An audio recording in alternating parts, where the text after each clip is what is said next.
passage here in Matthew's account, Jim said, follows the feeding of the 5,000, where Jesus had done a great miracle in front of them all.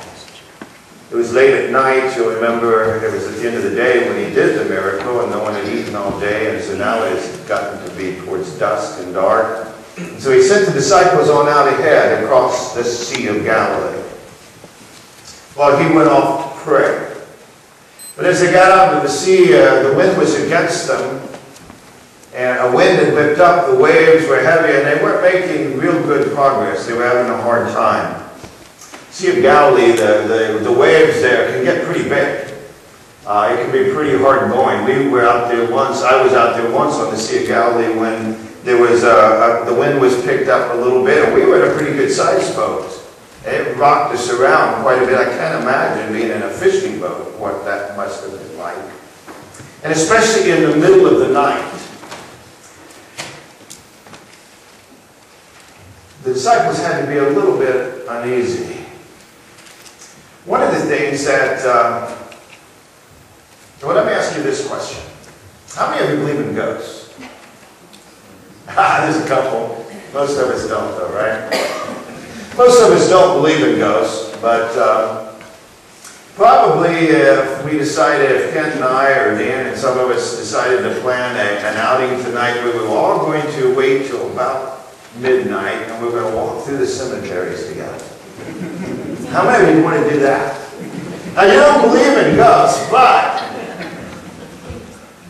you're a little tough, wasn't it? You might be a little on edge in the middle of the night doing this. Well, one of the things that you need to be aware of is that the Canaanites, the people that all lived in this area around the Sea of Galilee, and that lived among the Jews, they all believed that the Sea of Galilee, and the center of the Sea of Galilee is where all of the demons lived and where the devil lived.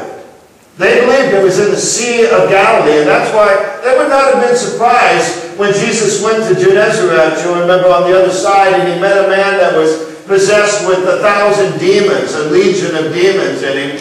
And Jesus cast the demons out, and he had them go into the pigs that were there nearby. Remember that story? And do you remember what the pigs did? They ran down the slope and into the sea.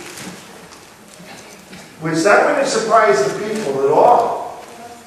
Because they would have considered that the demons were going back into the middle of the Sea of Galilee where they came from. So could you imagine being out on the Sea of Galilee in the dark in a storm? You'd be a little bit queasy. You wouldn't have to believe the stories. You would still be really uncomfortable. I remember one time, and I don't suggest this, Kent, okay, but when I was directing youth in a church that we had some years ago back, and we had grown quite a bit of a youth group there. I think we had 30 to 40, and the church only had about 100 so people in it. But we had a big youth group, and one time around November, 1st of November, we were going to have a fall party at the church after dark. And as part of that party, we drove the kids about 2 or 3 miles from the church out into the country, and deep into the woods there, there was an old abandoned church that was half falling down, and an unkept cemetery all around, right in the middle of the woods. And you know, some of the tombstones were tipped over, some of them were all kinds of shapes, and we had given the kids, they had flashlights, and they were working in groups, and they were to answer questions, and the only way they could answer the questions is the answers were on the tombstones. And so we had these kids back in the woods after dark, and they were with their flashlights trying to find answers on these tombstones. What they didn't know, we had about 8 men from the church buried under the leaves.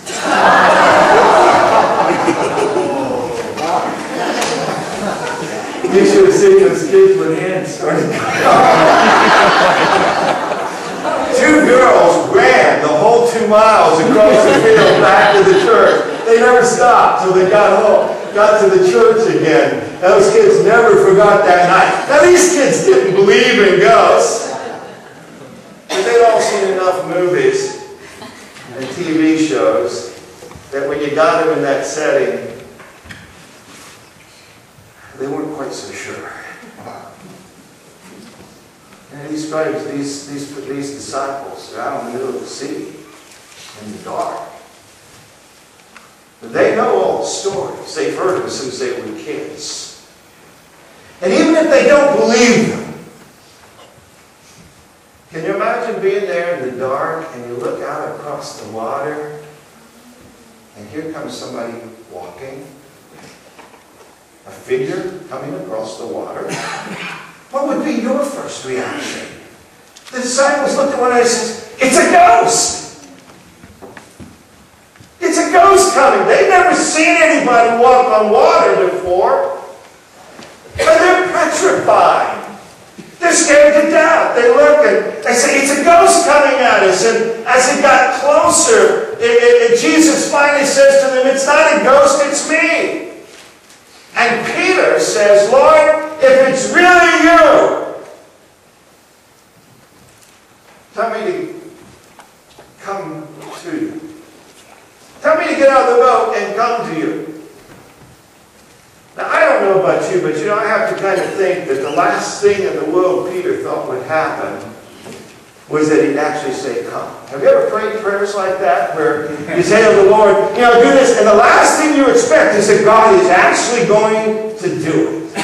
"Lord, I'll do anything you want me to do. I'll go anywhere you want me to go." But the last thing you expect is that he's going to say, "I want you to sell everything and pack up, and I'm going to send you to Haiti." We just don't expect that. And I don't think Peter really expected it. But Jesus says to him, "Come." And the amazing thing is, Peter did. He stepped out of the boat and he began walking towards Jesus. Now I know that when he got out there, he began to see the wind and the waves, and when he began to see them, his faith really failed him and he began to sink. And you and I might sit here this Sunday morning and say to Peter, "Peter, why in the world did you doubt? Why didn't you keep your faith strong? And why didn't you keep on walking to Jesus?"